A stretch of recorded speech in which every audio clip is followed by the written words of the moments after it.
लकीर बना दो। इज्जत करते हो तो फिर होता है। इज्जत करते हैं तो किसी पिता की इज्जत करते हैं तो पिता जब कोई इच्छा रखता है, चाहता है कि वो पानी के गिलास की तरफ देखता है तो भी बच्चा एकदम उठ जाता है कि मतलब पिताजी को पानी का गिलास चाहिए, और एकदम उठ करके कि वो इच्छाओं को समझ जाता है कि पिता की क्या इच्छा हो सकती है, मतलब उनको क्या, तो इसका मतलब है वो पिता की इज्जत कर रहा है। और यूं खूब प्रणाम करता है, माला पहनाता है और दूसरों के सामने बहुत वो करता है, और पिताजी बोलते हैं कि ये करो, वो करता नहीं। तो ये नहीं होता। वाकई में जो एक वो आता है ना कि हम राम को मानते हैं, राम की मानते हैं, वैसा है। राम की मानना, राम को मानने की जरूरत नहीं है, राम की मानने की जरूरत है कि राम की बात मानते हैं कि नहीं, राम क्या चाहते थे वो हम कर सकते हैं कि नहीं। राम चाहते थे वो तो नहीं कर सकते, लेकिन राम को बहुत मानते हैं, तो ये घटिया चीज।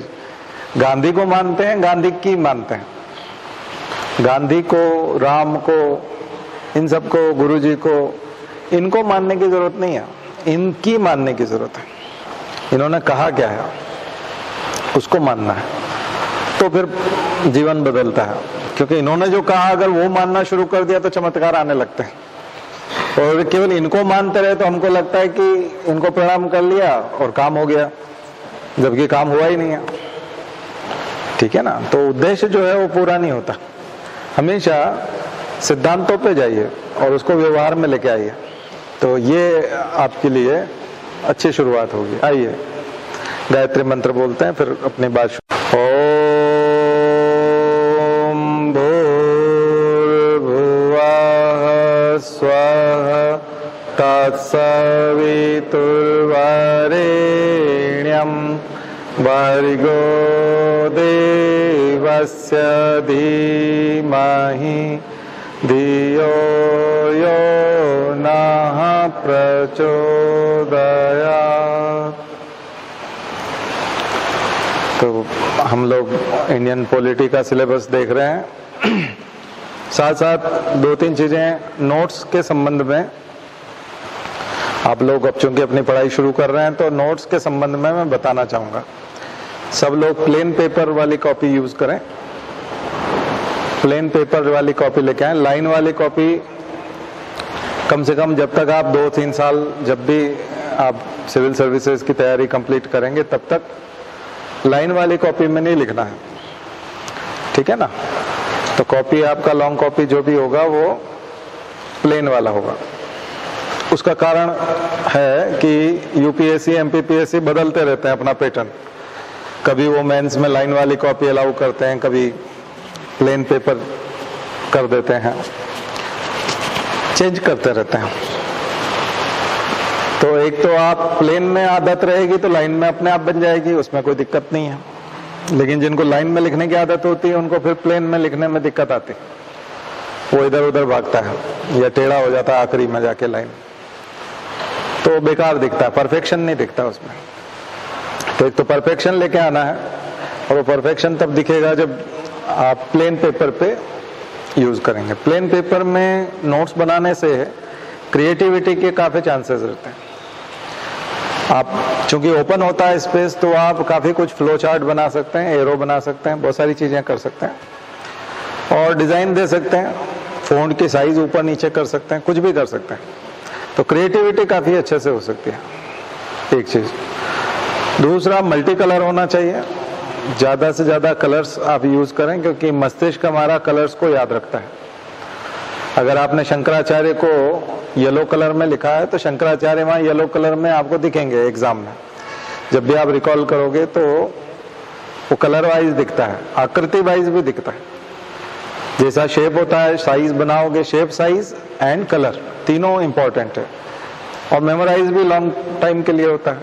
ठीक है ना। तो मेमोरी जो है हमारी ज्यादा अच्छे से कैच करती है इन चीजों को। तो इसको मल्टी कलर में बना के रखें, डिजाइन्स दें, शेप्स दें, ज्यादा से ज्यादा शेप्स हों, फॉन्ट साइज चेंज करते रहें। जैसे जैसे इंडेंट देते जाएंगे, जैसे जैसे आप नीचे जाओगे और पैराग्राफ चेंज करोगे या पॉइंट्स बनाओगे, तो फॉन्ट्स के साइज बदलते जाओ नोट्स में।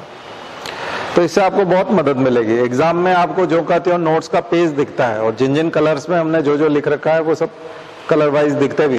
पैराग्राफ में नोट्स बनाने से नुकसान ये होता है कि उसको पूरा पढ़ना पड़ता है, और पूरा पढ़ने के बाद ही कुछ रिजल्ट आता है कि हाँ इतना याद रहा, जबकि इसमें मात्र देखने मात्र से, पेज को केवल देखा आपने और रिजल्ट आ जाता है, तो देखने से याद हो जाता है।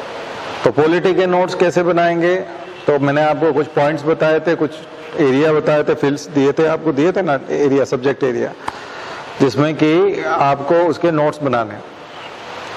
नोट्स के साथ में आपको स्टोरीज बनानी है, अपने मन में बनानी है। नोट्स जो बनाएंगे, स्टोरीज आपके मन में रहेगी। पॉलिटी के साथ में आपको पर्सनालिटी जुड़ी रहेंगी। पॉलिटी की कोई भी घटना ऐसी नहीं है जो बिना व्यक्ति के होगी। पॉलिटी में चाहे आपने अमेंडमेंट पढ़ा हो, चाहे आर्टिकल के बारे में हो, चाहे वो शेड्यूल हो, कोई ना कोई स्टोरी है पीछे, कोई ना कोई एक इंसिडेंट है, उसकी कहानी बनती है, घटना की कहानी बनती है। तो प्रीएम्बल जो है, जब प्रीएम्बल से आप शुरू करोगे, वहां बहुत सारी कहानियां, बहुत सारे लोग जुड़े हुए हैं। बहुत सारे लोग जब जुड़े हुए होते हैं तो फिर जो है वो याद रखना आसान हो जाता है। लेकिन क्या हमको इतनी कहानियां याद रखनी पड़ेंगी? अगर आप रखेंगे तो इंटरव्यू तक आपको दिक्कत नहीं आएगी। देखिए, आप सेक्शनल अगर तैयारी करेंगे और आप सोचेंगे कि हम प्रीलिम्स वाला सेक्शन पहले करें और फिर मेंस का करें, फिर इंटरव्यू करें, तो बहुत ज्यादा दिक्कत है। और तीनों तैयारी एक साथ करेंगे और उसको पर्सनालिटी का हिस्सा बनाएंगे तो बहुत इजी हो जाएगा। तो कुछ पात्र निकल करके आते हैं, पूरे कॉन्स्टिट्यूशन की तैयारी में कुछ पात्र निकल करके आते हैं। सबसे बड़े जो कैरेक्टर निकल करके आते हैं उसमें डॉक्टर भीमराव अंबेडकर आते हैं। जब भी हम कॉन्स्टिट्यूशन पढ़ते हैं तो बाबा साहब भीमराव अंबेडकर बहुत बड़े कैरेक्टर के रूप में आते हैं, क्योंकि कैरेक्टर दो तरह से होता है। एक तो कोई रोल प्ले कर रहा होता है, केवल रोल प्ले कर रहा होता है, और दूसरा किसी ने जैसे सिनेमा बनाया तो उसने काम किया है, क्योंकि उसको पेमेंट मिला है इसलिए उसने काम किया, और दूसरा उसने सिनेमा में जान डाल दी क्योंकि वो रोल उसको बहुत पसंद था। तो फिर वो फिल्म हिट हो जाती है और वो उस कलाकार के नाम से जानी जाती है कि ये फिल्म, और अगर शायद आप वो आर्टिस्ट नहीं होता तो शायद वो फिल्म हिट भी नहीं होती। इस टाइप से होने लगता है। तो भीमराव अंबेडकर ठीक उसी तरह के हैं। उनको ये जो काम मिला था उन्होंने केवल काम की तरह नहीं लिया, बल्कि उसको जिया, उसको वो उनकी जिंदगी का हिस्सा था। उन्होंने जिंदगी में जो जो चीजें महसूस की वो उन्होंने कॉन्स्टिट्यूशन में डाली। आप कहेंगे केवल अंबेडकर ने डाली, नहीं, अंबेडकर ने नहीं डाली, लेकिन जब आप ड्राफ्ट बना के लाते हो तो दूसरे लोग उसमें थोड़ा बहुत एडिटिंग करते हैं। मान लीजिए आपके घर पे किसी ने कहा आप शादी का कार्ड डिजाइन कर दो, तो आपने शादी का कार्ड डिजाइन कर दिया। अब कई लोगों को बताओगे, हो सकता है आप 7-8 लोगों को बताओगे, उसमें सब लोग कहेंगे यहाँ ये जोड़ दो, तो आपने जोड़ दिया। उसने कहा यहाँ ये भी होना चाहिए, आपने वो भी कर दिया। उन्होंने कहा डेट के आगे जो है डे भी लिखो कि उस दिन गुरुवार है, थर्सडे है, वो भी लिखो ब्रैकेट में। अच्छा ठीक है, ब्रैकेट में थर्सडे के आगे, लेकिन वो कोई बहुत बड़ा परिवर्तन नहीं होता। बेसिक ड्राफ्ट जो है वो बहुत मायने रखता है। तो ड्राफ्टिंग कमेटी के चेयरमैन जो थे वो जो थे अंबेडकर थे, और वो जो नोट्स बना के लाते थे उसमें कुछ अमेंडमेंट होते थे, उसमें कुछ सजेशंस होते थे, लेकिन उन सजेशंस का मतलब ये नहीं कि पूरा जो है उसको बदल के रख दिया। उसको बदला नहीं जाता था, पूरा नहीं बदला जाता था। और जब कोई एक्सपर्ट इस प्रकार का काम करता है तो बदलने की गुंजाइश बहुत कम होती है, क्योंकि एक्सपर्ट जो है बहुत सोच समझ करके उस काम को करता है, सोच समझ करके ड्राफ्ट बनाता है। तो ड्राफ्ट ही जब इतना मजबूत होगा तो फिर उसमें बहुत मुश्किल हो जाती है। दूसरा, जैसे मान लिया जाए आपके दादाजी को मेडिकल का बहुत ज्यादा जानकारी नहीं है और एक एमडी डॉक्टर से आप दवाइयां लिखवा के लाए और वो दरवाजे के वहीं मिल गए आपको, कहाँ गए थे? बोले डॉक्टर के पास गए, क्या कहा डॉक्टर ने? आपने पर्चा दे दिया। अब उन्होंने देखा, अब आप सोचो कितना बदलाव कर पाएंगे वो उसमें, कि देखो ये जो 3 गोली की बोल रहे हैं उसके बजाय तुम 2 ही दिन लेना, 3 दिन के बजाय, ऐसा बोल पाएंगे? नहीं। तो जो जितना ज्यादा एक्सपर्ट होता है उसके सामने अमेंडमेंट की या एडिटिंग की गुंजाइश भी बहुत कम रहती है। तो आपको थोड़े से कैरेक्टर जोड़ना पड़ेंगे, कॉन्स्टिट्यूशन के साथ में कुछ कहानियां याद रखनी पड़ेंगी, कुछ कैरेक्टर्स को जोड़ना पड़ेंगे, तो आपके लिए हंसता खेलता हुआ हो जाएगा और बहुत मामूली हो जाएगी, और प्रीलिम्स, मेंस, इंटरव्यू सब बहुत आसान हो जाएगा। वो बर्डन नहीं लगेगा, ऐसा लगेगा नहीं कि आपको किताब पढ़नी है, आपको नोट्स तैयार करना है, वो नहीं लगेगा, आपका हिस्सा हो जाएगा। लेकिन उसके पीछे थोड़ा सा आपको, अगर आपका बिहेवियर, आपका व्यवहार या आपकी आदतें या आपका फैमिली बैकग्राउंड या कहें कि आपका सोशलाइजेशन जो आपने इनकलकेट किया अभी तक, अगर वो उस टाइप से नहीं किया है तो थोड़ी सी दिक्कत आती है। अभी मैं एक बच्चे से बात कर रहा था, तो वो जलियांवाला बाग के ऊपर जो है वो रेनोवेशन हुआ है, तो पूरा वो राहुल गांधी ने वो किया था, ट्वीट किया था कि मेरे पिता शहीद हुए थे, तो शहीद की बातों को मैं बहुत अच्छे से समझ पाता हूँ। तो बच्चा एकदम बोलने लगा, इसके पिता कब शहीद हुए थे? मतलब मैंने कहा नहीं, उनकी हत्या हुई थी। बोले मुझे पता ही नहीं। अब वो 11th में पढ़ रहा है, तो बहुत मुश्किल हो जाता है फिर।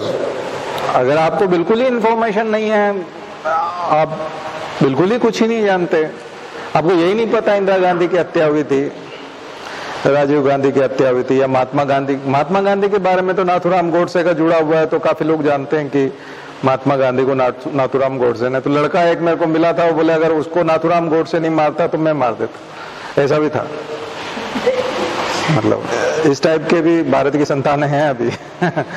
ठीक है, तो कमाल है। मतलब ये तो आपका आप क्या सोशलाइजेशन है आपका, उस पर भी बहुत डिपेंड करता है। नहीं तो फिर आपके लिए बहुत भारी भरकम हो जाता है ये सब पढ़ना, कि आप जो हीरोज हैं, जो नेशनल लीडर हैं, या जो फाउंडर हैं, या जो मेकर हैं, उनके बारे में अभी की जो जनरेशन है उसको बिल्कुल कचरा पता है, बहुत बुरी हालत है उसकी। प्रधानमंत्री सीरियल देखो आप, एबीपी न्यूज वाले ने बनाया है, दोबारा उसने बनाया तो बीजेपी की फरमाइश पे बनाया, तो उसने फिर थोड़ा सा पूरा उसको सुधार दिया।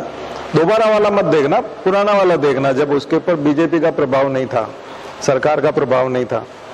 बाद में तो सरकार ने एक तरह से स्पॉन्सर ही किया उसको कि हमारे लिए बनाओ, पहले तुमने तो उसको पकड़ लाए होंगे उसका कुछ, हाँ शेखर कपूर वाला, पर पुराना वाला। बाद में तो उसको चमका दिया होगा कि तुमने पहले थोड़ा ज्यादा ही अच्छा बना दिया था। तो तुम है ना इस बार थोड़ा अपनी गलती सुधारो, और उसका कुछ लूप होल भी निकाल दिया होगा, क्योंकि इतना समय होता है तो पुराने केस भी हर आदमी का कुछ न कुछ होता है, थानों में रिकॉर्ड होते हैं, है ना, इकोनॉमिक गड़बड़ियां होती हैं। और रईस आदमी होता है तो उसका तो वैसे भी निकल जाता है। किसी भी रईस आदमी के बंगले में घुस जाओ, उसको कहो ये गमला कितने का, वो बोले साहब 400 रुपए का, बोले नहीं ये 40,000 रुपए का, जोड़ लो, लिखो 40,000 रुपए का एक गमला, तो कितने हैं, 80 हैं, तो उस हिसाब से मल्टीप्लाई करो, तो वैसे ही निकल आता है। आप ग्लास ला के रखोगे, बोले नहीं ये ग्लास कितने का है, वही आप मॉल से खरीदोगे और न्यू मार्केट से खरीदोगे, वैसे भी अंतर आ जाता है। तो ऐसे कारपेट का जोड़ दिया, इसका जोड़ा, बहुत आसान होता है उसको फंसाना, है ना। और आय से अधिक संपत्ति निकालना भी बहुत आसान होता है, क्योंकि टैक्स चोरी तो करते ही हैं, अधिकांश लोग टैक्स चोरी करते हैं। तो बहुत सारे साधन है। और एक बार जो फंस गया वो 3-4 साल बाद बाइज्जत भरी भी हो गया, तो पहले दिन तो अखबार रंगे हुए होते हैं कि ये पकड़ा है और ये, और जिस दिन वो छूटता है अखबार से उस दिन तो छोटी सी न्यूज लगती है, उसको कोई पढ़ता भी नहीं है। लेकिन कचरे उसके हो चुके होते हैं और उसकी हालत खराब हो जाती है। तो किसी भी व्यक्ति को फंसाना बहुत आसान होता है। तो सत्ता में जो होते हैं वो थोड़ा प्रभावित करते हैं। लेकिन श्याम बेनेगल का भारत एक खोज देखो, श्याम बेनेगल ने जो भारत एक खोज देखा, तो कुछ वीडियो जो आपको देखना है, संविधान सीरियल देखना शुरू किया आपने, सुभाष उसका है, श्याम बेनेगल का ही है ना, संविधान सीरियल 10 एपिसोड है। वो आपने यूट्यूब पे नहीं देखे हो तो आप वो देखो। एक चीज, भारत एक खोज देखो, प्रधानमंत्री सीरियल देखो पुराना वाला, और एक नेताजी सुभाष वाली मूवी भी देखो, नेताजी फॉरगेटन हीरो, है ना, वो वाली भी देखो, सरदार वाली मूवी भी देखो, गांधी भी देखो। गांधी की 2 मूवी बताता हूँ, एक गांधी 3 घंटे वाली जो रिचर्ड एटनबरो वाली है, और एक श्याम बेनेगल ने बनाई थी मेकिंग ऑफ द महात्मा, वो भी देखो। तो ये कुछ नए बच्चे जो मेरे को छोटे छोटे आप लोग जो दिख रहे हो ना, आप लोग जरूर देखो, क्योंकि आप लोगों ने ये सब चीजें देखी नहीं होंगी। आपने इस जमाने में पैदा हुए कि चारों तरफ जहर ही जहर है, तो जो राष्ट्रीय नेता हैं उनके खिलाफ बहुत ज्यादा खराब माहौल है, और ये बना दिया गया है, और पूरी मिस इन्फॉर्मेशन है, गलत इन्फॉर्मेशन है, सारी गलत जानकारियां हैं, और इतने ठोस तरीके से और जोर से दी गई हैं कि उनको लोग सही मानने लगते हैं। तो होगा किसी का कुछ नहीं, आपका भविष्य बर्बाद हो जाएगा, आपका दिमाग फट जाएगा जब आप बहुत ज्यादा अगर कोई मिस इन्फॉर्मेशन में चला जाता है, और जब कहीं से सच्चाई सामने आती है तो फिर उसका दिमाग खराब हो जाता है। तो दरअसल सबसे पागल लोग बहुत होंगे आज से 20 साल बाद, 30 साल बाद बहुत लोग पागल होंगे, बहुत लोग पागल होंगे, क्योंकि वाकई में ये सब ऐसा कुछ है नहीं, और वो झूठी चीजें दी जा रही है। और जब जिस दिन सच्चाई सामने आएगी उस दिन साइकोलॉजिकल प्रॉब्लम्स आएंगे। तो मनोवैज्ञानिकों का, मनोचिकित्सकों का बिल बहुत अच्छा बनने वाला है, ठीक है, उनको बहुत फायदा होने वाला है, बहुत पागल तैयार होने वाला है। जो सारा यूथ है अभी जो पगला रहा है, वो सब के सब बहुत बुरी दुर्गति में पहुंचने वाले हैं। तभी तो वो 40 साल में चला गया, जैसे लड़का मैं कहूंगा क्योंकि मेरे से छोटा है 7 साल में मैं 48 साल का हूँ, है ना, तो वो मेरे से 7-8 साल छोटा है, तो मैं उसको, मेरे हिसाब से तो वो छोटा ही है, तो चला गया, हार्ट अटैक से चला गया। क्योंकि क्या होता है कि तनाव बहुत ले लेते हैं हम लोग, बहुत ज्यादा अनावश्यक तनाव ले लेते हैं। क्या होता है जब गलत चीज को सिद्ध करने की कोशिश करते हैं तो फिर तनाव ले लेते हैं, तनाव आता है। और वैचारिक तनाव जो होता है वो आर्थिक तनाव और राजनीतिक तनाव से भी ज्यादा खतरनाक होता है। वैचारिक तनाव, राजनीतिक आनंद तो बड़े बड़े नेता ले रहे हैं, धन का आनंद जो है वो हमारे प्लूटोक्रेट्स ले रहे हैं, उद्योगपति, इंडस्ट्रियलिस्ट, वो धन का आनंद ले रहे हैं। लेकिन पूरी की पूरी जनसंख्या वैचारिक तनाव में है, थॉट प्रोसेस के लेवल पे बहुत भयंकर टेंशन में आने वाली है, क्योंकि ऐसा कुछ है नहीं। तालिबान वाला प्रकरण ले लो, तालिबान वाला प्रकरण ऐसा लगता है ना कि ये सांप चुचुंदर जैसा खेल हो गया, कुआं और खाई जैसा हो गया भारत के लिए। आप बात नहीं करेंगे, बिल्कुल नहीं करेंगे। एक समय हम चुने हुए व्यक्ति से बात नहीं कर रहे थे, इमरान खान से, कि जब तक तुम आतंकवाद बंद नहीं कर देते, आतंकवादियों को अपने यहाँ शय देना बंद नहीं कर देते, हम तुमसे बात नहीं करेंगे। अब सीधा ही आतंकवादी से ही बात कर रहे हैं, तो सिद्धांतों में मैच नहीं करता, तो फिर फ्रस्ट्रेशन आता है, फिर सिर खुजाता है आदमी। मतलब समस्या क्या है? ये सब मिस इन्फॉर्मेशन की वजह से हुआ है सारी की सारी। ये वही अजय डोभाल हैं जो बात करने जा रहे हैं, जो कंधार में एयरपोर्ट पे आतंकवादियों को लेकर के छोड़ने गए थे, मौलाना मसूद अजहर को, उनको, ये वही अजय डोभाल है, और यही बात कर रहे हैं। पहले भी यही बात करते थे आतंकवादियों से, आज भी यही कर रहे हैं। और ये हमारे NSA हैं, नेशनल सिक्योरिटी एडवाइजर हैं। और वो मौलाना मसूद अजहर जब वहां गया तो वहां उसने पाकिस्तान में फिर जैश ए मोहम्मद बनाया, और उसी ने संसद पे आक्रमण किया, उसी ने लाल किले पे आक्रमण किया। वो अफजल गुरु को, जिसको हमने फांसी पे लटकाया था, वो उन्हीं का शागिर्द था। और वो मौलाना मसूद अजहर, मैंने बताया, जम्मू कश्मीर में जेल में जब था तो IPS लोग उससे ताबीज बनवाने जाते थे। ऐसे हमारा IPS है इस देश के, और वो संसद पे हमला करवा रहा, और 22 लोग मरे थे। कितने मरे थे? 20 के आसपास। हाँ, तो ये सारे जैश ए मोहम्मद, लश्कर ए तोयबा, ये सब के जो सरगना है, यही मुजाहिदीनों से उनसे मिले हुए थे। तालिबान उन्हीं का खड़ा किया हुआ है। तो ये मानस पुत्र जैसे है, मानसिक संतान है ये। किनके? दत्तक पुत्र हैं, किनके? पाकिस्तान के। तो अब आप ऐसे में आप एक आइडियोलॉजी के साथ बहुत कट्टरता से जब मैच करते हो तो फिर हमको परेशान होना शुरू करना, हम परेशान हो जाते हैं। ये हो क्या रहा है? जबकि ये ऑब्वियस प्रोसेस है। अफगानिस्तान किसी का नहीं रहा, कभी नहीं रहा। अफगानिस्तान हमेशा से उजड़ा हुआ कबीलों का, एक अलग प्रकार का ज्योग्राफी है वहाँ का टेरेन ही ऐसा है कि वहाँ कोई सर्वाइव ही नहीं कर सकता। इस तरह से चुनी हुई सरकारें एक किसी समय में रही हैं, लेकिन बहुत ज्यादा स्थायी तो वहाँ रहा नहीं। और जब वहाँ अनस्टेबिलिटी आई और जो गया तो उसको हम लोग ग्रेवयार्ड ऑफ एम्पायर तो कहते ही हैं। एम्पायर्स जो भी गए वहाँ पे सबकी कब्रगाह बन गया। वहाँ कोई एम्पायर सक्सेस नहीं हुआ, ब्रिटिश सक्सेस नहीं हुए, वहाँ रशियन सक्सेस नहीं हुए। अब ये नहीं हुआ। चाइना भी इसीलिए हाथ नहीं डालता क्योंकि पूरी तरह से सपोर्ट नहीं करता। उसने कहा मैं कॉन्ट्रैक्ट लूंगा यानी अपनी कंपनियों के माध्यम से मैं वहां रिकंस्ट्रक्शन करने की कोशिश करूंगा, पैसा लगाऊंगा। पैसा लगाऊंगा का मतलब ये है कि जैसे कोई रोड बनाता है और बिल्ड ऑपरेट एंड ट्रांसफर के तहत, बीओटी के तहत वो वापस टोल वसूल करता है, ठीक वैसे ही वो भी कुछ निर्माण करेगा तो उससे टोल वसूल करेगा और वो पूरा ठीक उसी टाइप का काम करेगा व्यापारी जैसा। लेकिन वो इस टाइप का कोई इंटरफेयर नहीं करेगा। चाइना का कंसेप्ट क्लियर है कि मुझे ह्यूमन राइट से कोई लेना देना नहीं, कि मुझे महिलाओं को अधिकार दिलाने अफगानिस्तान में या अफगानिस्तान में फिर से डेमोक्रेसी लेके आना। ये ठेका अमेरिका ने लिया हुआ है पूरी दुनिया में कि हम डेमोक्रेसी लेके आना चाहते हैं, हम ह्यूमन राइट्स की बात करना चाहते हैं। ये बात वहां के डेमोक्रेट्स करते हैं, रिपब्लिकन फिर नहीं करते।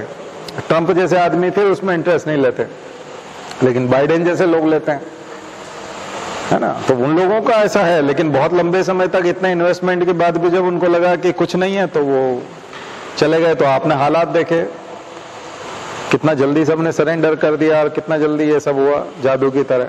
तो ये फिर जो कट्टर लोग जो होते हैं उन लोगों को लगने लगता है, क्योंकि ज्ञान है नहीं, उनको पता नहीं कि वहां का टेरेन कैसा है, वहां की स्थिति कैसी, उनको लगता है ये हो क्या रहा। इसीलिए तो आप देखते हो क्रिकेट मैच हारते हैं तो लोग टीवी फोड़ देते हैं, सिर पीट लेते हैं, वो माता मनाता। जबकि क्रिकेट एक गेम है, उसको गेम की तरफ आपने लिया नहीं, आप इन्वॉल्व हो गए। तो आपको स्पेक्टेटर के तौर पे रहना है, ऑब्जर्वर रहना है। आप एनालाइज कीजिए चीजों को, आप उसको ये मानिए कि ये ऐसे हैं, ये ऐसे हैं, क्योंकि ब्यूरोक्रेट को वैसे भी वैसे ही रहना पड़ेगा। उसके लिए सरकारें आती जाती रहेंगी, तरह तरह की आइडियोलॉजी उसके सामने से आएंगी जाएंगी। कभी उसको इनको सर कहना पड़ रहा है, कभी उसके विरोधी को सर कहना पड़ रहा है। तो आपके लिए दोनों ही एक तरह से ग्राहक हैं आपके। जैसे दुकानदार के लिए ग्राहक होता है, वो उनके साथ इमोशनली अटैच नहीं होता, ठीक वैसे ही ये आइडियोलॉजी के साथ आपको अटैच होना नहीं है किसी के, नहीं तो परेशान हो जाएंगे आप लोग।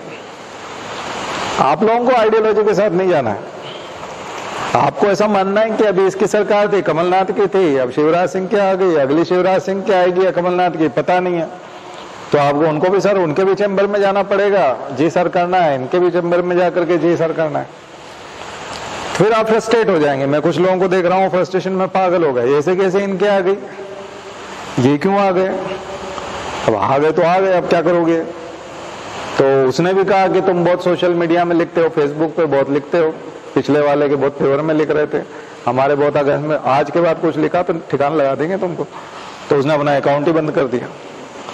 तो एक समय आप बहुत उछल रहे थे, एक समय अकाउंट बंद करके भाग गए, तो कचरे तो हुए ना।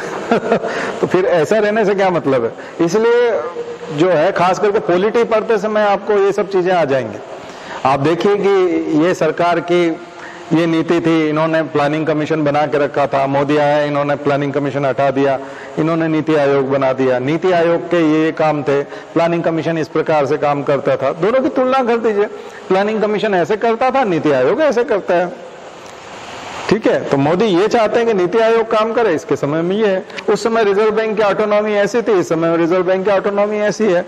उस समय में जो इलेक्शन कमीशन है वो इस तरह से काम करता था, अभी इलेक्शन कमीशन इस तरह से काम करता है। उस समय जो ऑटोनॉमस और जो ऑटोनॉमी है और कॉन्स्टिट्यूशनल जो जितने भी कमीशंस हैं और जो चीजें हैं, कमेटीज थी, कमेटी कल्चर हमारे यहाँ 70s में 80s में डेवलप हुआ इंदिरा गांधी के समय में, कि अगर संसद में कोई बिल आ रहा है तो बिल को पहले एक एक्सपर्ट की कमेटी के थ्रू जो है एग्जामिन करवा लिया जाए प्रॉपर, ताकि कहीं कोई गलत कानून ना बन जाए।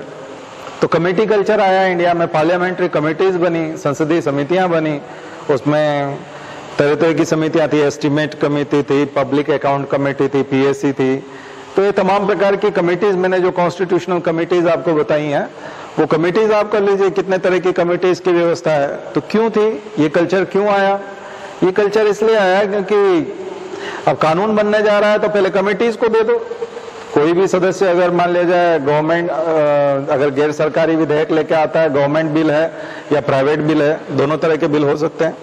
प्राइवेट व्यक्ति यदि कोई एक एमपी अगर बिल लेके आता है तो प्राइवेट बिल है, और अगर गवर्नमेंट में से अगर कोई रखता है उस बिल को मिनिस्टर की तरफ से या गवर्नमेंट, यानी कि बीजेपी चूंकि रूलिंग पार्टी है अभी, तो अगर वो रखती है तो उसको गवर्नमेंट का बिल कहेंगे। अगर बिल इस तरह से आता है तो उसको पहले एग्जामिन प्रॉपर करवा लो, उसका देख लो, उसका सोशल 3-4 तरह के असेसमेंट लिख लो। मैं हमेशा अपने स्टूडेंट को कहता हूं कि असेसमेंट तैयार करना चाहिए। मूल्यांकन किस किस प्रकार के मूल्यांकन होना चाहिए? सोशल इंपैक्ट असेसमेंट, सामाजिक प्रभाव मूल्यांकन, सबसे पहला assessment social impact assessment. Second, economic impact assessment, आर्थिक प्रभाव मूल्यांकन। कमाल की चीज बता रहा हूं मैं आपको, किसी भी आंसर में ये पॉइंट्स होने चाहिए। Social impact assessment, economic impact assessment, environment impact assessment.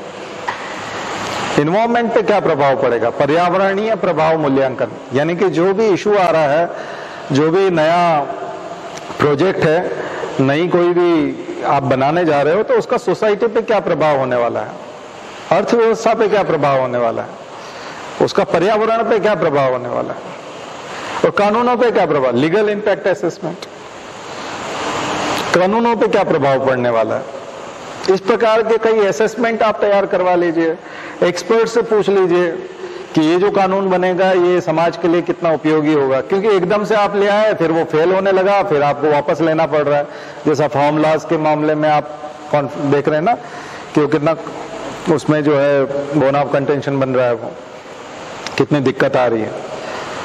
तो ये चीज ना हो कहीं ऐसा कि आपके लिए वो क्लेश का कारण बने। तो इसके लिए जो है इम्पैक्ट असेसमेंट करवा लिया जाए, पर्याप्त उसको एग्जामिन करवा लिया जाए, उसके बाद फिर वो सदन पे आए, फिर जो हाउस में रखा जाए, और फिर उसकी first second reading third reading हो। लेकिन अभी जो कल्चर आप देख रहे हो, कमेटी कल्चर को बाईपास करके विद इन मिनट्स, यानी 2 मिनट 5 मिनट में पूरा कानून बन जाता है, पढ़ने भी नहीं दिया जाता ना उसको, और दोनों हाउस से पास हो जाता है, प्रेसिडेंट के सिग्नेचर भी हो जाते हैं और वो इनेक्टमेंट हो जाता है। तो ये तो बहुत खतरनाक स्थिति है कि कोई भी कानून जिसका इतना लार्जर इम्पैक्ट होने वाला है, उसके लिए इतना कम समय दिया जा रहा है, और वो एक्सपर्ट्स कहाँ गए, इतने सारे असेसमेंट कहाँ गए, और वो इम्पैक्ट देखा ही नहीं जा रहा।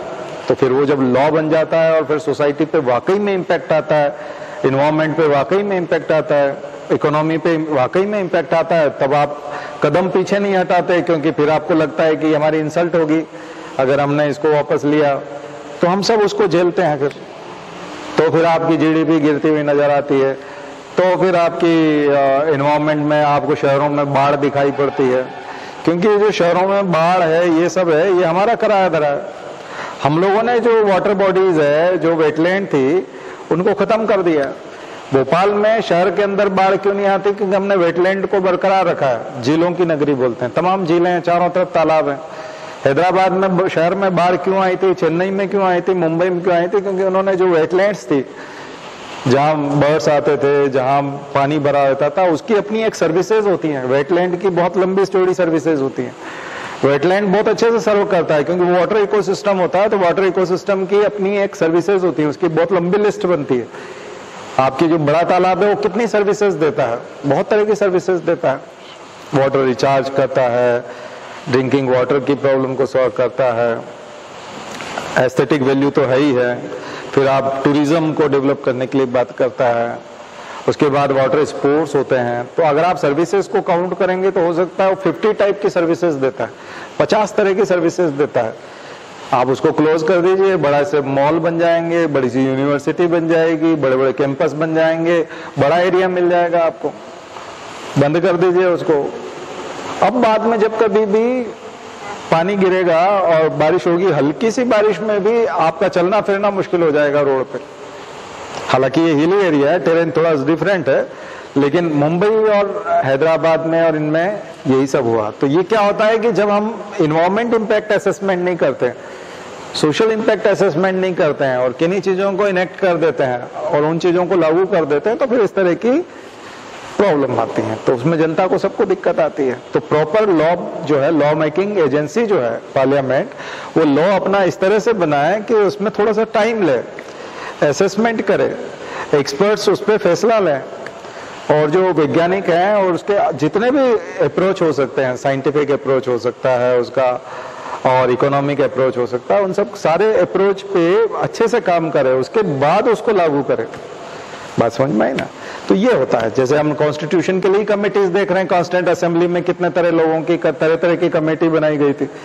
नहीं तो केवल अंबेडकर को दे देते, नहीं, फंडामेंटल राइट्स की कमेटी अलग है, उसमें सरदार वल्लभ भाई पटेल का और जवाहरलाल नेहरू का रोल बिल्कुल सामने आता है ना। तो फंडामेंटल राइट्स जो हैं वो उनसे पूछे जाते हैं कि आप एक एक फंडामेंटल राइट के ऊपर 3-3, 4-4 दिन, 5-5 दिन, 10-10 दिन तक बहस हुई, तब जाकर के वो फंडामेंटल राइट निकल करके आए। तो ये सारी चीजें जब तक हम एक्सपर्ट से नहीं पूछेंगे तब तक फेल होता जाएगा, क्योंकि हम सोच रहे हैं कि नहीं हम ही सब कुछ कर लेंगे और हम बहुत अच्छे से इसको डील करना जानते हैं, तो ये थोड़ा सा एक गड़बड़ा, ऐसा नहीं होना चाहिए।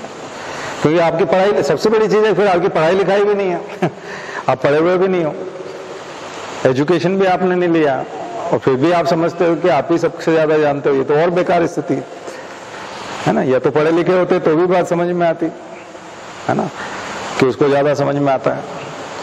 तो पढ़े लिखे भी नहीं हो और समझ में भी ज्यादा आता है, ये और बेकार स्थिति हो जाती है। फिर उसमें फेल होने के चांस बहुत बढ़ जाता है ना। किसी को ड्राइविंग आती नहीं है और वो तेज भी चलाना चाहता है, तो फिर एक्सीडेंट पक्का है। या तो धीरे चला लो भाई, ताकि जब भी कहीं कुछ ऐसा लगे तो ब्रेक मार दोगे, लेकिन वहां तो ब्रेक भी काम नहीं करेगा ना फिर, क्योंकि मारोगे फिर मरोगे भी और मारोगे भी। तो ये बुरी स्थिति है। तो इसको थोड़ा सा मुझे लगता है कि आप लोग समझ रहे होंगे कि पॉलिटिक्स का जो इम्पोर्टेंस है वो घटनाओं से और व्यक्तियों से मिलकर के बनेगा, इसलिए इसको आप अलग नहीं कर सकते उनको, है ना। तो इतिहास में जैसे जैसे आप, जब लाल बहादुर शास्त्री का समय आएगा तब आप थोड़ा सा टर्निंग लेते हुए देखेंगे कि जो संविधान संशोधन है वो लाल बहादुर शास्त्री के हिसाब से होते हुए दिखेंगे। इंदिरा गांधी का आएगा तो फिर आएगा, इंदिरा गांधी के बाद मोरारजी की सरकार आएगी तो वो फिर संविधान में अलग तरह संविधान का फ्लेवर फिर चेंज होता है। राजीव गांधी का आएगा तो फिर आपको फिर थोड़ा सा यंग लोगों की तरफ झुकता हुआ संविधान दिखेगा, क्योंकि वो तुरंत आते ही बोलते हैं नहीं 18 साल का बच्चा सब समझता है, 21 साल का होना जरूरी नहीं है वोट डालने के लिए। 18 साल वाले को 61वां संविधान संशोधन कर देते हैं वो तुरंत, है ना, बोलते हैं कि नहीं नहीं। और एंटी डिफेक्शन भी लेके आ जाते हैं, ये दल बदल कर लेते हैं। कोई भी चुने तो आप इस पार्टी से थे और बाद में उधर चले गए, मध्य प्रदेश में हुआ ही है, लेकिन उन्होंने उस कानून के तहत करने की कोशिश की, लेकिन सदस्यता चली गई तो फिर से बाई इलेक्शन हुआ और फिर से उतनी सीटों पे चुनाव हुआ और फिर से उनको चुन के आना पड़ा, क्योंकि वो दल बदल कानून अगर राजीव गांधी वाला नहीं होता, 1985 वाला 10वीं अनुसूची 52वां संविधान संशोधन 52nd वाला, तो आप देखो राजीव गांधी 52nd वाला भी कर रहे हैं, 61 वाला भी कर रहे हैं, आखिरी तक कर रहे हैं। तो इसका मतलब उन्होंने कई तरह के संविधान संशोधन किए हैं। क्यों किए हैं? क्योंकि वो यंग लोगों को इंपॉर्टेंस देते हैं, साइंटिफिक टेम्परामेंट लेके आना चाहते हैं कंट्री में और इस तरह से डेमोक्रेसी को मजबूत करना चाहते हैं। किस रूप में करना चाहते हैं? उनके द्वारा लिए गए कुछ फैसले, जैसे शाहबानो केस है जो उनके अगेंस्ट जाता है राजीव गांधी के। वाकई में राजीव गांधी को उन कट्टर मुल्लाओं की बात नहीं सुननी थी जो महिलाओं के खिलाफ थे। उन्होंने कट्टर मुल्ला जो है वो उनकी तरफ थे, किनकी तरफ? वो तालिबानी मानसिकता के थे, तो वो मुसलमान पुरुषों की तरफ थे, मुसलमान महिलाओं को अधिकार नहीं देना चाहते थे। तो मोदी जी ने एक कदम आगे जाके और महिलाओं को अधिकार दिलाया 3 तलाक के मामले में, और उन्होंने मजबूत किया एक तरह से, और पुरुषों को जो है एक तरह से मुंह की खानी पड़ी। लेकिन राजीव गांधी ने तुष्टीकरण कर दिया। वो यही तो आरोप लगता है कांग्रेस पे, मुस्लिमों को अपीजमेंट करने का, कि मुसलमानों के तुष्टीकरण का काम करते हैं। तो ये सब कहानियां आपको प्रधानमंत्री सीरियल में भी दिखेंगी और वही चीज फिर संविधान में पॉलिटी में दिखाई देंगी। जो प्रधानमंत्री सीरियल में वो प्रधानमंत्री के कैरेक्टर के बारे में बात कर रहे हैं कि देखो इसने क्या किया, ये इसको ये क्या करना था और इसने ये क्या कर दिया, और वो पूरी घटना बता रहे हैं, वो आप संविधान में जाकर के देखो। तो फिर वो यूनिफॉर्म सिविल कोड की बहस का एक हिस्सा बन जाता है। आर्टिकल 44, यस, आर्टिकल 44 में चला जाता है। ठीक है, अब ये भी सुप्रीम कोर्ट ने कहा था कि यूनिफॉर्म सिविल कोड। तो आपको फिर ये आर्टिकल, अमेंडमेंट और ये सब रटना नहीं पड़ेंगे, ये उस स्टोरी का हिस्सा हो जाएगा, उस क्रोनोलॉजी का हिस्सा हो जाएगा, और फिर आपके लिए भारी नहीं रहेगा।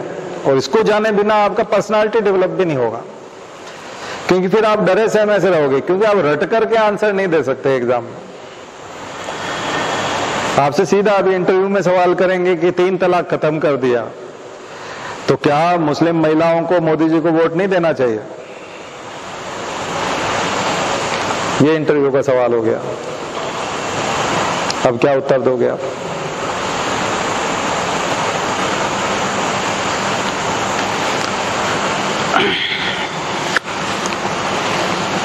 बड़ा पेचीदा सा लग रहा है ना? ऐसे सवाल आते हैं, बिल्कुल ऐसे ही सवाल आते हैं जो मैं बता रहा हूं।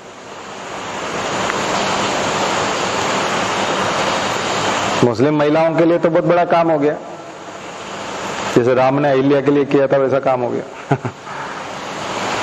है ना? तो भगवान राम जो है वो अहिल्या का उद्धार करते हैं, वैसे मोदी जी ने मुसलमान महिलाओं का उद्धार कर दिया। 3 तलाक खत्म कर दिया। 3 बार कोई भी तलाक तलाक बोल के अब पीछा नहीं छुड़ा सकता। इस तरह से आप तलाक नहीं ले सकते, आपको निभाना पड़ेगा, भरण पोषण भत्ता देना पड़ेगा। कानूनन आपको ठीक उसी तरह से कोर्ट में जाना पड़ेगा, अर्जी देनी पड़ेगी जैसे जनरली हिंदू देते हैं। तो यूनिफॉर्म सिविल कोड हो गया है, इस मामले में तो हो ही गया। हिंदुओं में जो प्रोसीजर है लगभग लगभग वैसा ही प्रोसीजर है। उन्होंने कहा हिंदू लोग भी तो तलाक लेते हैं, बहुत परेशान होते हैं, उसके बाद लेते हैं। तुम भी थोड़ा परेशान हो जाओ, इतनी आसानी से कहां भागे जा रहे हो?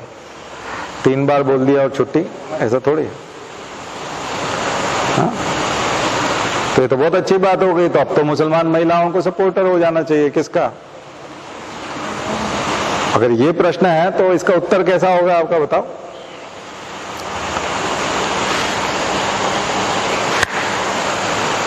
मैं कल भी क्लास में पढ़ा रहा था तो मैं डायमेंशंस के बारे में बात कर रहा था, थीम्स के बारे में बात कर रहा था, स्टाइल्स के बारे में बात कर रहा था। आपसे भी शेयर करूंगा, हमारी पेड क्लास में जो मैं बता रहा था वो आपसे भी शेयर करूंगा। देखिए आपके आंसर में आप पॉइंट्स देते हैं, दम वाली कोई बातें लिखते हैं, पंच लाइन होती हैं। तो आपका आंसर मान लिया जाए 250 वर्ड्स का है और 15 नंबर का है। तो कोई कोई लोग उसमें केवल 5 फैक्ट्स डालेंगे, 5 चीजें डालेंगे और फिर उनको खींचतान करके लंबा कर देंगे, 250 वर्ड बना लेंगे। और कोई कोई व्यक्ति ऐसे होंगे जो 100 फैक्ट्स डालेंगे, कम से कम 100 फैक्ट्स होंगे, नहीं तो 50 तो होंगे ही। तो 250 शब्दों में 50 तरह के फैक्ट और 50 तरह के डायमेंशन, 50 तरह के स्टाइल, 50 तरह की थीम झलक रही है उसके अंदर। तो उसका आंसर तो बहुत ही स्ट्रांग होगा, क्योंकि आपने तो कमाल ही कर दिया, गागर में सागर भर दिया। मतलब इतनी सारी जानकारी आप दे रहे हो, बात समझ में आई ना? तो ये फिर अब आप कहोगे कि एक आप आंसर दे दोगे कि एक सिंपल सा आंसर दे दोगे, हाँ मतलब मोदी जी को तो अब सपोर्ट करना ही चाहिए। ये फिर आप कहेंगे नहीं, क्योंकि मनुष्य कई तरह की आइडेंटिटी लेके जन्म लेता है। मनुष्य जब जन्म लेता है तो उसके बहुत सारे स्टेटस होते हैं, उसके तरह से उसके कई तरह के डिफरेंट रोल होते हैं। जिस सोसाइटी में उसने जन्म लिया है उसकी एक आइडेंटिटी मेल और फीमेल के तौर पे है, उसके हिसाब से ठीक है, लेकिन उसका एक रिलीजन भी है। वो रूरल है, अर्बन है, वो भी एक आइडेंटिटी है। उसके बाद उसकी सोशल प्रॉब्लम्स भी हैं। फिर उसके बाद चूंकि उसका रीमैरिज होगा तो कोई हिंदू तो उससे रीमैरिज नहीं करेगा, उसको फिर किसी मौलवी या फिर मुसलमान रिश्तेदारों के साथ मिलकर के फिर उसको रीमैरिज के लिए जाना पड़ेगा। मान लीजिए उसकी उम्र जो है केवल 25 साल है लड़की की, और हिंदुओं में तो कई जगह रीमैरिज भी नहीं होती, कई जातियों में। दूसरा, मुसलमान जाति व्यवस्था से ग्रसित नहीं है, जबकि हिंदुओं में जाति व्यवस्था है। तो मात्र आपने यूनिफॉर्म जो है ये कोड, ये जो केवल 3 तलाक वाला बना दिया, इससे कोई आपने धर्म नहीं बदल दिया, इसने आपने सोशल स्ट्रेटिफिकेशन नहीं बदल दिया। इससे कोई ऐसा नहीं हो गया कि हिंदुओं में जाति व्यवस्था खत्म हो गई या मुसलमानों में जो है महिलाओं की स्थिति पूरी तरह से बदल गई। क्योंकि मुसलमानों के अपने शरिया के हिसाब से बहुत तरह के ड्रेस कोड और बहुत तरह की प्रॉब्लम है। तो दरअसल हम इतने सारे स्टेटस से, इतने सारी आइडेंटिटीज से, इतने तरह के रोल से घिरे हुए हैं। तो मेरे इतने से आंसर में कितनी सारी बातें आ गई, जबकि मैंने तो अभी बोलना शुरू किया। तो चुप ही कर देगा ना आपको, क्योंकि आपका बहुत डिप्लोमेटिक और बहुत अलग टाइप का आंसर जा रहा है। नहीं तो वन लाइनर हो जाएगा, तो समझ में आ जाएगा कि आपको कुछ नहीं आता। आप किस तरह की बात करोगे।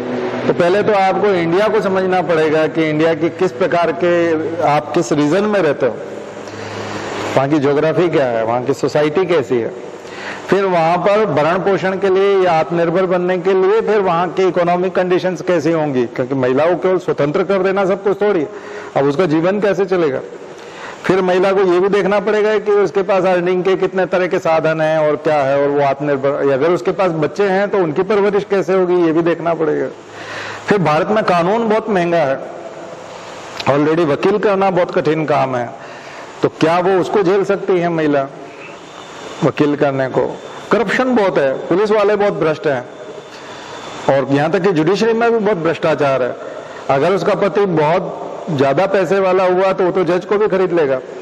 हमारे यहाँ जज भी बिकते हैं, हमारे यहाँ थाने बिक जाते हैं पूरे के पूरे, हमारे यहाँ तो नेता ही पूरा जो है वो सब उस एरिया का विधायक और मंत्री और वो सब भ्रष्ट है। तो सोसाइटी में जब इतना भ्रष्टाचार हो, कानून में जब इतना अंधापन हो, पुलिस वाले तो और ये सब जब इतने जो है कह सकते हैं कि जिनमें इंसानियत नाम की चीज ना हो, सोसाइटी में लोग एक दूसरे के अंदर कोऑपरेट करना नहीं जानते हों, और जो सोसाइटी इतनी रिजिड हो और शरिया पे काम करती हो, और जिसके पास बुरखा से लेकर के उसको कई तरह के उसके ऊपर रेस्ट्रिक्शंस हों, आया समझ में। और ऑलरेडी जब देश में इतनी गरीबी हो और रोजगार की कमी हो और रोजगार की संभावनाएं बहुत कम हो, ऐसे समय में मात्र तलाक से फ्री कर देना या इससे वो हो जाना, इससे सब कुछ नहीं हो जाता। आया ना समझ में। मैंने जो उत्तर दिया उसके लिए आपको पढ़ाई करनी पड़ेगी, उसके लिए आपको तमाम तरह के आर्टिकल पढ़ना पड़ेंगे, संविधान का गहराई से अध्ययन करना पड़ेगा। फिर आप कहोगे ये इंटरडिपेंडेंस होता है फंडामेंटल राइट्स का, डायरेक्टिव प्रिंसिपल्स का, तो 2-4 फंडामेंटल राइट टू लाइफ और ये सब कहने में अच्छा लगता है, लेकिन इनका इम्प्लीमेंटेशन बहुत मुश्किल है। हमारे जुडिशियल एक्टिविज्म की बहुत बुरी हालत है। फंडामेंटल राइट्स को इंप्लीमेंट कराना बहुत मुश्किल है एजेंसियों से। जन सुनवाई में आप चले जाओ तो इतनी लंबी लाइन है, वहां कलेक्टर भगा देते हैं, वहां सुनवाई नहीं होती। सोसाइटी में जीना मुश्किल है। मैंने बताया कई तरह तरह की चीजें हैं। तो फिर क्या होगा बोलना, वोटिंग एक फिर वापस आओगे आप कि वोटिंग राइट, जो चूंकि आपने बात की कि वोट उसको मोदी जी को देना चाहिए, तो वोटिंग राइट एक पर्सनल राइट है और ये कानूनी राइट है, ये फंडामेंटल राइट भी नहीं है, ना ही ये केवल कॉन्स्टिट्यूशनल राइट है। जो मैंने इम्प्लिसिट वाले और एक्सप्लिसिट वाले जो आपको बताए थे, उसमें ये एक्सप्लिसिट में भी नहीं आता, इम्प्लिसिट में भी नहीं आता, बल्कि ये कॉन्स्टिट्यूशनल राइट है, फंडामेंटल राइट से बिल्कुल डिफरेंट। और ये जो मुझे देता है वो अधिकार वहां से, उस आर्टिकल से आता है। कौन से वाले आर्टिकल से आता है? पीपल्स रिप्रेजेंटेटिव एक्ट से भी आता है, इस तरह से। और तब जाकर के आप बताएंगे कि वो मात्र किसी एक डिसीजन की वजह से या एक्ट की वजह से वो किसी के फेवर में नहीं जाता है। ऐसे तो फिर एक साथ कोई 2-3 एक्ट बनाओ, एक साथ ही वोट बैंक बन जाएगा, तो फिर इलेक्शन की क्या जरूरत है? तो इलेक्शन में वो डिस्क्रिशनरी पावर जो है वो मेरा खुद का है, तो वो उसका खुद का महिला का डिस्क्रिशनरी पावर है। उसके लिए आप पहले से उसके लिए बार्गेनिंग नहीं कर सकते। ये तो बार्गेनिंग हो जाएगी, तो ये तो खरीदने जैसा हो गया। तो फिर वोटिंग राइट को आप उस तरह से डील नहीं कर सकते, वो एक अधिकार है और अधिकार में सौदेबाजी नहीं होती, और सौदेबाजी जहां होती फिर अधिकार नहीं होता। ठीक है, तो ये होता है। तो फिर आपको उसका आर्टिकल पता हो, उसके अमेंडमेंट पता हो, उससे जुड़े हुए एक्ट पता हो, तब आपकी बातचीत में दम आएगा। तो एक व्यक्ति उस प्रश्न का उत्तर इस तरह से दे रहा है और आप बोल के निकल गए नहीं नहीं वो मुझे बहुत अच्छे से समझ में आ गया, महिलाओं को बिल्कुल फेवर कर देना चाहिए मोदी जी का, और अब तो स्वर्ग ही हो गया उनके लिए, सब कुछ वो बदल ही गया है। और दूसरे ने पूरा समझा दिया। तो आप देखो आप उनके सामने कितने फीके हो। और यही आंसर यदि मेंस का है तो एक को 15 में से कितने मिलेंगे और आपको कितने मिल जाएंगे? किसी ने केवल 2 बात की या 3 बात की तो उसको हो सकता है 3 या 4 नंबर मिल जाए, उसको 12 नंबर 13 नंबर मिलेंगे 15 में से, तो मेरिट में वो कितना ऊंचा चला जाएगा। तो ये कलेक्शन है, आप जो यहाँ कर रहे हो, आप जो तैयारी करोगे, ये कलेक्शन है नॉलेज का, पॉइंट्स का, फैक्ट्स का, कंसेप्ट्स का, डेफिनेशंस का, कोट्स का, डिफरेंट नेताओं ने कब क्या कहा, कितनी तरह की डेफिनेशंस हैं, क्या क्या कंसेप्ट्स हैं, कौन कौन से प्रिंसिपल्स चलते हैं, इस फील्ड में कौन सा प्रिंसिपल चलता है, ये सब आप डायरी में नोट करते जाओगे, मुद्दे इशू वाइज, मुद्दों के हिसाब से आप इन सब चीजों को नोट करते जाओगे। और उसके बाद जब अच्छा खासा कलेक्शन हो जाएगा तो उसको रिवाइज करिए और परीक्षा में लिखिए। जितनी ज्यादा चीजें, इसलिए कई लोग बोलते हैं कि सर मेरा 1 साल में हो जाएगा कि 2 साल में होगा कि 3 साल में होगा, ये हम नहीं कह सकते, क्योंकि ये कंपटीशन है। हम ये नहीं कह सकते कि आप इतनी स्पीड से 10 मिनट दौड़ोगे तो आप रेस जीत जाओगे। दूसरा ज्यादा स्पीड से दौड़ रहा है तो आपको अपनी स्पीड बढ़ानी पड़ेगी। आप 40 की स्पीड से दौड़ रहे हो, आप 30 की स्पीड से दौड़ रहे हो, 32 पे चल रहे हो, लेकिन दूसरा वाला 35 पे चल रहा है, आपके पैरेलल है, तो उसके आगे निकलने के समय कंपटीशन में फिक्स नहीं होता कुछ भी। कंपटीशन में हर पल आपको केवल अपने ऊपर फोकस नहीं करना है, ये भी देखना है कि कौन दूसरे लोग कितना स्पीड से जा रहे हैं, तो आपको अपनी स्पीड बढ़ानी पड़ेगी। अगर आप 1 साल में 5 फैक्ट इकट्ठे कर पाए तो आप सिलेक्ट नहीं हो सकते हैं। 1 साल में आपने 15 फैक्ट इकट्ठे कर दिए, अगले साल फिर 15 कर दिए, 45-60 फैक्ट इकट्ठे कर दिए, परीक्षा में 40 फैक्ट लिख के आ गए उसी आंसर में, तो बहुत मजबूत दिखना है, भारी भरकम आंसर दिखने लगता है, क्योंकि आपने फालतू बात ही नहीं की कुछ। आप तो पॉइंट्स दे रहे थे, एक्ट दे रहे थे, संशोधन दे रहे थे, आर्टिकल के नाम दे रहे थे, सुप्रीम कोर्ट के वर्डिक्ट दे रहे थे। तो इतनी चीजें जब आप देते हो तो सामने वाले को मजबूर होकर के आपको मार्क्स देना पड़ते हैं। आपने तो उसके जबड़े में हाथ डाल के निकाल लिया ना, मार्क्स खींच लिया आप, मार्क्स छुपा ही नहीं सकता वो आपके साथ बेइंसाफी कर ही नहीं सकता, नाइंसाफी बिल्कुल नहीं कर सकता। तो ये बहुत मुश्किल काम है। तो आप सोचिए कि कोई आपको लगता है कोई गाइड या कोई नोट्स आप हमको दे दो, हम उसको रट लें और फिर परीक्षा में लिख दें, ऐसा नहीं होता। ये आपके व्यक्तित्व का हिस्सा बनेगा जब आप ये सब चीजें कलेक्ट करोगे, इतनी सारी चीजें जगह जगह से। कई बार वो न्यूज़पेपर से कलेक्ट करोगे, the Hindu, Indian Express, Mint, ये सब पढ़ोगे तो उससे आएगा, एडिटोरियल से आएगा, कॉलम पढ़ोगे आप तरह तरह के लोगों के, एक्सपर्ट्स के, तो उससे आएगा। फिर आप बुक्स पढ़ोगे, उससे आएगा। फिर कहीं कोई आप मॉडल आंसर, क्वेश्चन आंसर देख रहे हो और उसके कुछ एक्सप्लेनेशन है तो वहां से आएगा। उसने एक्सप्लेन कर रखा है कि मैंने आंसर क्यों लिखा है और इस तरह से क्यों लिखा, वहां से भी कुछ चीजें आएंगी। हमारे कुछ लेक्चर यूट्यूब पे पड़े हुए हैं, उनको सुनो आप, उसमें बहुत सारे पॉइंट्स मिलेंगे आपको, जो कि त्यों मिल जाएंगे, आपको मेहनत ही नहीं करना पड़ेगी, वहां से आप कॉपी कर सकते हैं। फिर आप खुद जो नोट्स प्रिपेयर करेंगे, किताबों को लिखना, नोट्स नहीं बनाना नहीं होता। कई लोग एक किताब रख लेते सामने, उसको नोट डाउन करने लगते हैं, वो नोट्स थोड़ी है। उसके बजाय तो उसी को अंडरलाइन करके वहीं पे पढ़ लो। नोट्स तो आपका जो आपको केवल बताता हो, केवल आपको, आप जाकर के उसको जैसे ही देखो तो उसको पढ़ने की जरूरत ना पड़े, उसको देखने मात्र से रिकॉल हो जाए, इसको नोट्स कहते हैं। अगर किसी को पढ़ना पड़ रहा है, पैराग्राफ पे पैराग्राफ लिखे हुए हैं आपने, एक पैराग्राफ खत्म हुआ फिर सेकंड पैराग्राफ शुरू हो गया, उसको आपको रटना पड़ रहा है, पढ़ना पड़ रहा है, तो वो नोट्स नहीं है। नोट्स तो आपको रिकॉल कराने के लिए आपने पॉइंट्स में लिख दिया है, पॉइंट्स में लिख दिया, बस पॉइंट्स को आपने स्पष्ट कर दिया, जो मैंने बताया अलग अलग कलर में कर दिया, अलग अलग डिजाइन में कर दिया, वो है। तो आज मैंने नोट्स बनाना भी बताया आपको, और इस सब्जेक्ट को आप कैसे डील करेंगे, ये बहुत मुश्किल काम है इस तरह से बताना, है ना। अभी आप बहुत सारी क्लासेस देखोगे, सर उनकी क्लास तो हमको बहुत अच्छा, उन्होंने आज आर्टिकल 14, 15, 16, 17, 18, 19, 20, 21 करवा दिया, तो 14 से लेके 21 का वो तो मैं भी करा सकता हूँ, मुझे भी रटा हुआ है, वो तो मैं करा ही देता था। 96 में जब मैंने क्लास शुरू की थी तब मैं ऐसे ही कराता था, क्योंकि मुझे पढ़ाना नहीं आता था, और मैंने फीस भी ले ली, मुझसे जबरदस्ती क्लास भी करवाई लोगों ने, मेरे ही साथ कॉलेज में जो लोग थे वो सब बोले कि तुम्हारा सिलेक्शन हो गया है। मैंने कहा हाँ सिलेक्शन तो हो गया, पर मुझे आता कुछ नहीं, परीक्षा के बारे में ज्यादा कुछ मैं नहीं जानता। वो ऑप्शनल के बल पे हो गया था, ऑप्शनल बहुत अच्छे थे, तो बोले नहीं हमको पढ़ाओ, हमारा भी होना चाहिए। हमने कहा उसके लिए तो फिर मुझे अनुभव नहीं है ना, बताने का अनुभव नहीं है। खुद दे आया, एग्जाम सेलेक्ट हो गया, वो बात अलग है, लेकिन बताना नहीं आता। मैंने कहा मेरे पास इंफ्रा भी नहीं है कुछ भी, मैं आपको पढ़ाऊंगा कैसे, क्योंकि पहले पीएमटी के लोगों को पढ़ाता था, तो उनको बायो पढ़ा देते थे, जूलॉजी बॉटनी पढ़ा देते, थोड़ा केमिस्ट्री फिजिक्स भी बता देते थे, लेकिन आईएएस का पढ़ाना नहीं आता था। 25 साल पुरानी बात बता रहा हूँ, ये हमारे पढ़ाने का 25वां साल चल रहा है, सिल्वर जुबली चल रहा है। तो 25 साल पहले जब उन्होंने जिद की तो हाँ मुझे ये बहुत अच्छा लगा, पॉलिटी।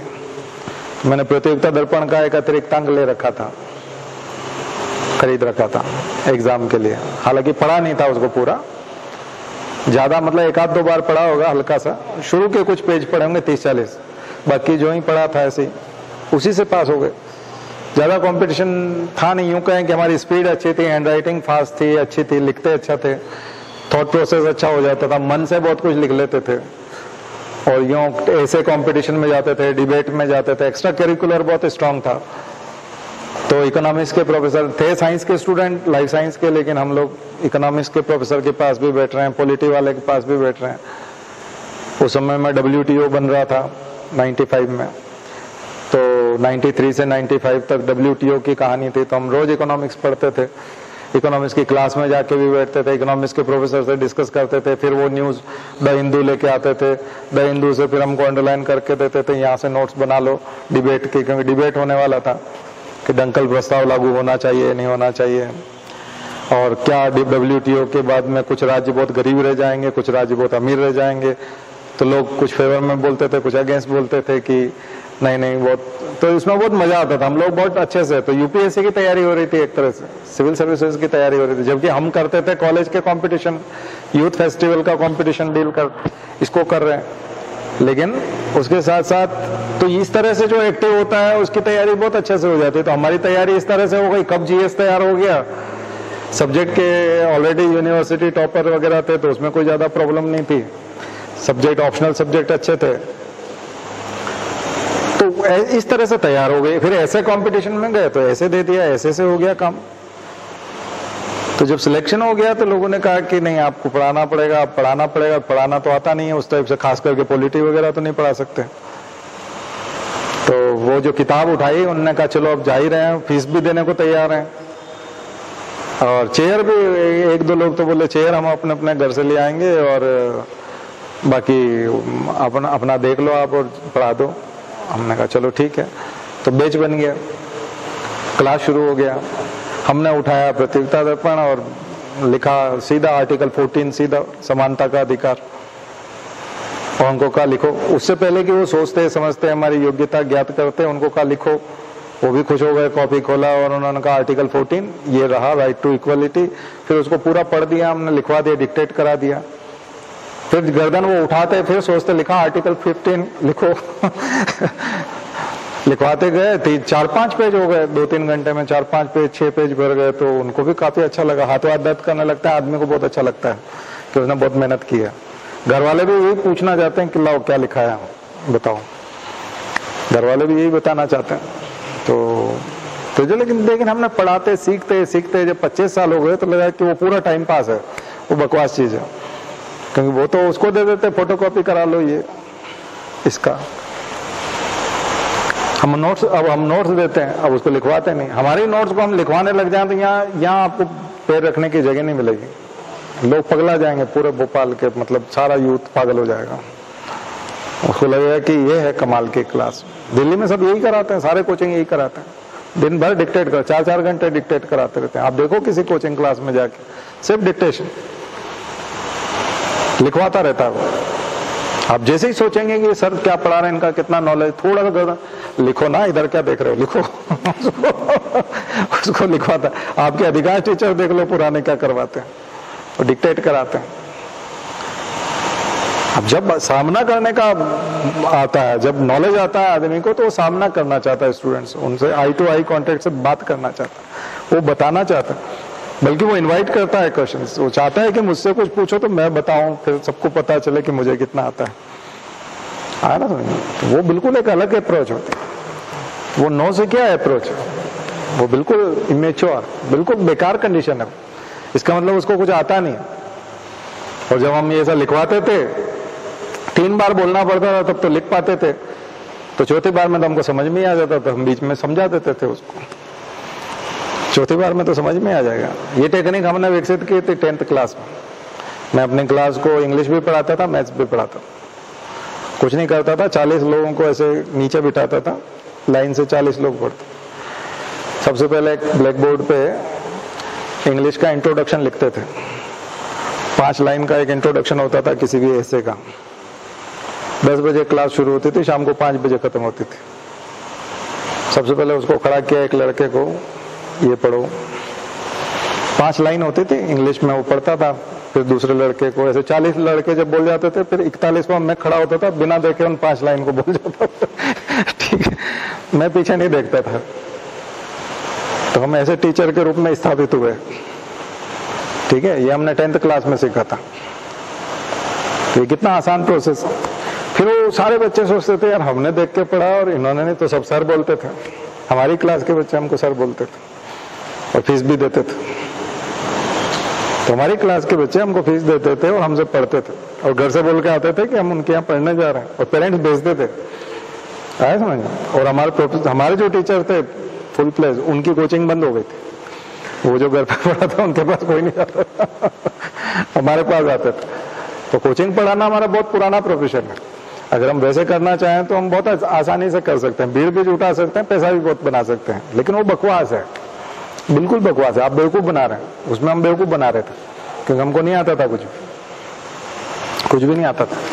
बल्कि कई बार उनसे सीख लेते थे, क्योंकि वो तरह तरह जगह कोचिंग जाते थे, तो उनसे कई सारी चीजें सीख लेते थे और फिर तीसरे को टिका देते थे। उसको लगता था इनको बहुत आता है। आया ना समझ में? तो ये बहुत सारी चीजें होती हैं। लेकिन हम जो पढ़ा रहे हैं, अभी आपको बता रहे हैं, वो एक्सट्रैक्ट है। वो पॉलिटी जो इतने सालों से पढ़ी है और तमाम जो नोट्स बनाए हैं और जो चीजें बताई है, उसका सार बता रहे हैं आपको। तो हो सकता है कि आपको वो आज अटपटा लगे, लेकिन बाहर आपको बेवकूफ बनाया जाता है, वो ज्ञान नहीं है। अब ये आपको कठिन लग सकता है, लेकिन सिलेक्शन इसी से होगा। बाहर नोट वोट आप कर लोगे, उससे सिलेक्शन नहीं होगा। आपको अच्छा लग सकता है कि आपने मेहनत की है, लेकिन सिलेक्शन उससे नहीं होगा। आपको अच्छा लगना और सिलेक्शन होना दोनों डिफरेंट चीज है। ठीक है, कई बार आपको जिससे अच्छा और लगता है उससे सिलेक्शन नहीं होगा, और कई चीजें आपको तो समझ में नहीं आएंगी। आपको हो सकता है अटपटी लगे कि ये है कि नहीं, लेकिन उसी से सिलेक्शन होगा। तो अब जो बता रहे हैं हम आपको, वो जादू है, वो जो है वो कमाल की चीज है। और इस लेवल पे बताने के लिए हम लोगों को बहुत मेहनत करना पड़ी है, तब हम आपको इस लेवल पे बता पा रहे हैं। इसमें बहुत सारी चीजों का सार है, और इस लेवल पे पहुंचने के लिए आपको 1.5 से 2 साल लगेंगे। 1.5 से 2 साल सघन मेहनत करना पड़ेगी आपको, पर आप करिए। मैं रिकमेंड करूंगा कि आप ये वाली मेहनत करिए, और ये आप कर सकते हैं। इसमें मदद करेगा, जैसे हमारा नोट्स है, वो आपकी काफी मदद करेगा, 60% रोल प्ले करेगा। क्योंकि बहुत सारी चीजें जो हमने नोट्स में दी है, वो हमारे अनुभव से उसमें जोड़ दी है। तो आपको मेहनत नहीं करना पड़ेगी, आपको कंपाइलेशन नहीं करना पड़ेगा, आपको अलग अलग चीजें निकाल करके एक जगह जोड़ने की जरूरत नहीं पड़ेगी। बाकी लोगों ने क्या किया है, बाकी लोगों ने अच्छा सा कलेक्शन किया है बस, लेकिन हम लोगों ने उसमें एप्रोप्रिएट कलेक्शन किया है। एप्रोप्रिएट क्यों कह रहे हैं हम लोग? क्योंकि जहां जिस चीज की जरूरत है उसको हम लोग दे रहे हैं। ठीक है, तो पॉलिटी में किसी भी आंसर के लिए 2-3 बातें और लिखिए। जो हमने किया है वो ये आपको ले बता रहे हैं। जैसे महिलाओं के लिए भारत में किए गए प्रयास, एफर्ट्स, है ना। तो एफर्ट्स जो है SC ST के लिए, महिलाओं के लिए, पर्यावरण के लिए, ये बहुत कॉमन क्वेश्चन है। पर्यावरण के लिए भारत में क्या क्या किया गया, महिलाओं के लिए भारत में क्या क्या किया गया, या फिर SC ST के लिए क्या किया गया।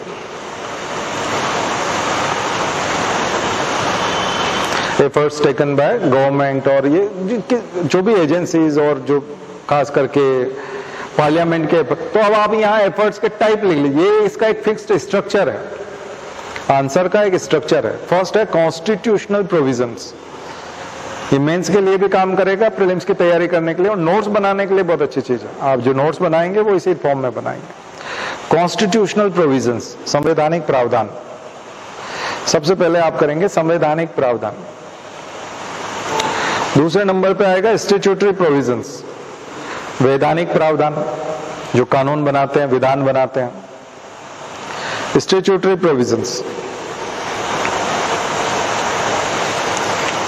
तीसरे नंबर पे आप लिखेंगे, ये कोई सा भी प्रश्न आ जाए इनमें से, गरीबों के लिए किया जाने वाला, कमजोर वर्गों के लिए, वीकर सेक्शन के लिए अलग से पूछ ले, या फिर बच्चों के लिए, है ना, बच्चों के लिए, तो बच्चों के लिए पूछा जाए, वीकर सेक्शन के लिए हो, इन्वॉल्वमेंट के लिए हो, महिलाओं के लिए हो, ठीक है। तो एक ही पैटर्न रहेगा। सबसे पहले कॉन्स्टिट्यूशनल प्रोविजंस लिखो कि कॉन्स्टिट्यूशन में क्या क्या सेफगार्ड्स हैं, देन स्टैट्यूटरी, वैधानिक प्रावधान। इसके बाद आएंगे सुप्रीम कोर्ट के डिसीजंस, प्रेसिडेंट्स, पूर्व निर्णय, सुप्रीम कोर्ट के, सर्वोच्च न्यायालय के पूर्व निर्णय, इंपॉर्टेंट डिसीजन जो समय समय पे सुप्रीम कोर्ट ने दिए हैं, उनकी लिस्ट होगी। ये मैं स्ट्रक्चर बता रहा हूं। तीसरे नंबर पे गवर्नमेंट के initiatives like plans, schemes,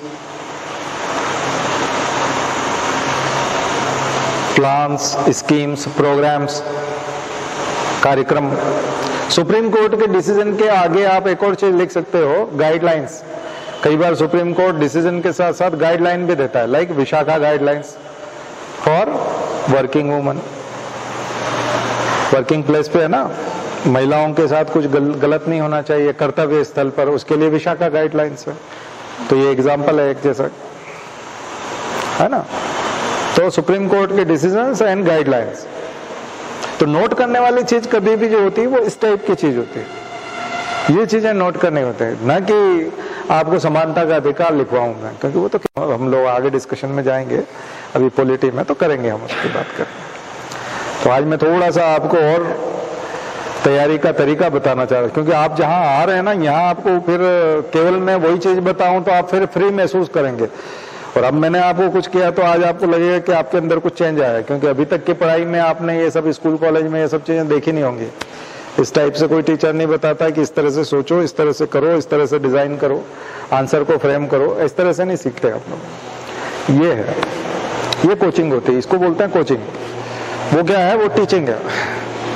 teaching और कोचिंग में यही अंतर है। और कई जगह पे केवल लेक्चर होते हैं, तो लेक्चर अलग चीज है, टीचिंग अलग चीज है, कोचिंग अलग है, और हम लोग मेंटरिंग करते हैं, तो ये मेंटरशिप है, ये उससे भी आगे की चीज है। ये हम एम्पैथी के साथ करते हैं और आपके पार्टिसिपेशन के साथ करते हैं। इसमें पब्लिक पार्टिसिपेशन भी होता है, तो आप लोगों के साथ जुड़ करके कर रहे हैं, और आप अगर कोई प्रॉब्लम शेयर करोगे तो उस प्रॉब्लम को सॉल्व करते हुए भी करेंगे, तो ये मेंटरिंग का हिस्सा हो जाएगा, ठीक है ना। अंतर हाथ सहार दे, बाहर मारे चूट। गुरु कुमार कुंभ शिष्य है, सुना कि नहीं आपने? हाँ, गुरु जो होता है वो कुमार की तरह होता है। मेंटरिंग के लिए सबसे शानदार श्लोक है। मेंटरिंग किसको कहते हैं, मेंटोर किसको कहते हैं? बहुत अच्छा श्लोक है। क्या कहता है, ये दोहा कह सकते हैं। क्या दोहा है? गुरु कुमार है और शिष्य कुंभ है, घड़ा है। और घड़ा बनाते समय में जो कुमार होता है वो अंदर हाथ रखता है और बाहर उस पे उसको थपकाता रहता है, डिजाइन करता है उसको, तो वैसा होता है। इसको मेंटोरशिप कहते हैं, ठीक है ना। ये उस रेंज की बात कर रहे हैं हम लोग, तो बिल्कुल डिफरेंट है, तो इसका फायदा उठाइए। तो इसलिए आपका जो 2 दिन का क्लास भी एक मिरेकल का काम करेगा, है ना। 2 दिन का क्लास भी एकदम चेंज लेके आएगा आपके अंदर। इसलिए तो हमारे यहाँ इतनी सारे बच्चे जो है वो केवल 2 दिन पढ़ के भी एकदम ऐसा टीचर मानते हैं। आप लोगों ने कमेंट्स देखे होंगे या फिर YouTube पे देखा होगा तो आपको बड़ा लगा होगा कि कमाल है, मतलब 2 दिन पढ़ाते तो भी इतना क्रेडिट जा रहा है। तो 2 दिन में ऐसा क्या कर दिया? 2 दिन में जो आपको मिलेगा वो बहुत लंबे समय तक साथ रहेगा। दरअसल आपका पहली बार निर्माण होगा। कई बार तो आपको ऐसा लगेगा कि अभी तक हम थे ही कहाँ, मतलब थे ही कहाँ। जब आप थोड़ा पढ़ लोगे तो आपको बड़ा अजीब लगेगा कि अभी तक कर क्या रहे थे। और इतने सारे टीचर्स, इतनी सारी कोचिंग, इतनी सारी ट्यूशंस, तो फिर वो मिलकर के क्या कर रही थी फिर? तो असली चीज तो ये है, और हम तो कब से कर रहे हैं, हम आपको बता रहे हैं। लेकिन हमने सीखा है, हमको मजबूर किया, लोगों ने मजबूर किया कि हम सीखे हैं ये चीज, ठीक है ना। और हमने अपने आप को हमेशा खतरे में डाला तब सीख पाए, खतरे में नहीं डालते तो नहीं सीखते। हम कंफर्ट जोन में रहते, जॉब करते रहते तो बढ़िया था, उसमें कुछ कोई ज्यादा दिक्कत नहीं थी। हमारे सारे जॉब जो थे बड़े रॉयल टाइप के क्लास 1 जॉब थे, सब में गाड़ियां थी, बंगला था, शाम को जिस कैंपस में रहते हैं वहीं जिम था, वहीं सब बैंक्वेट हॉल था, सब फ्री था, सब कुछ था। बच्चों के लिए भी बहुत अच्छा रहता, परिवार के लिए भी बहुत अच्छा रहता, सैलरी भी थी, सूटकेस भी आते थे, चाहो तो सूटकेस पे सूटकेस लेते रहो, कोई दिक्कत ही नहीं थी, अच्छा खासा था, कोई प्रॉब्लम नहीं है।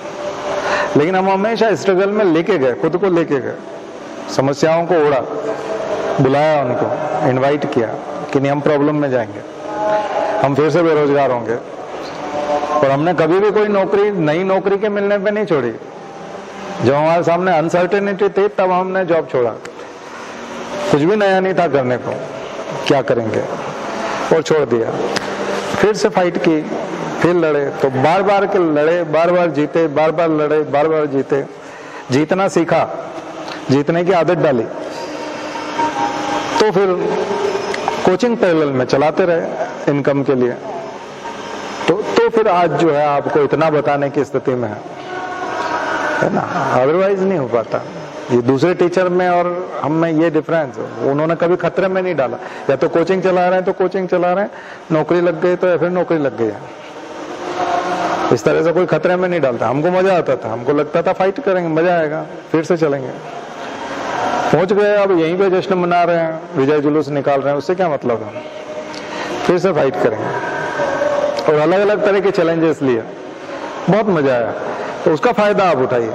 तो आप यहाँ पर देखा जाए तो एक एक्सपीरियंस का आनंद लेने के लिए आए हैं, मतलब आप वहां से कुछ सीखने के लिए आए, तो उस एक्सपीरियंस को आपको मैं पूरा ट्रांसफर करूंगा, आपको दूंगा। बस आप उसको थोड़ा सा, आपसे एक ही चीज है कि उसको फॉलो करें, जो होमवर्क दिया जा रहा है उसको फॉलो करें। तो क्या क्या लिखा आपने, सुप्रीम कोर्ट के decisions and guidelines, then government की स्कीम्स, प्रोग्राम्स, प्लान्स, ठीक है। और फिर आएगा कमिटीज, उससे रिलेटेड कमिटीज, कमीशंस, कमिटीज और कमीशंस।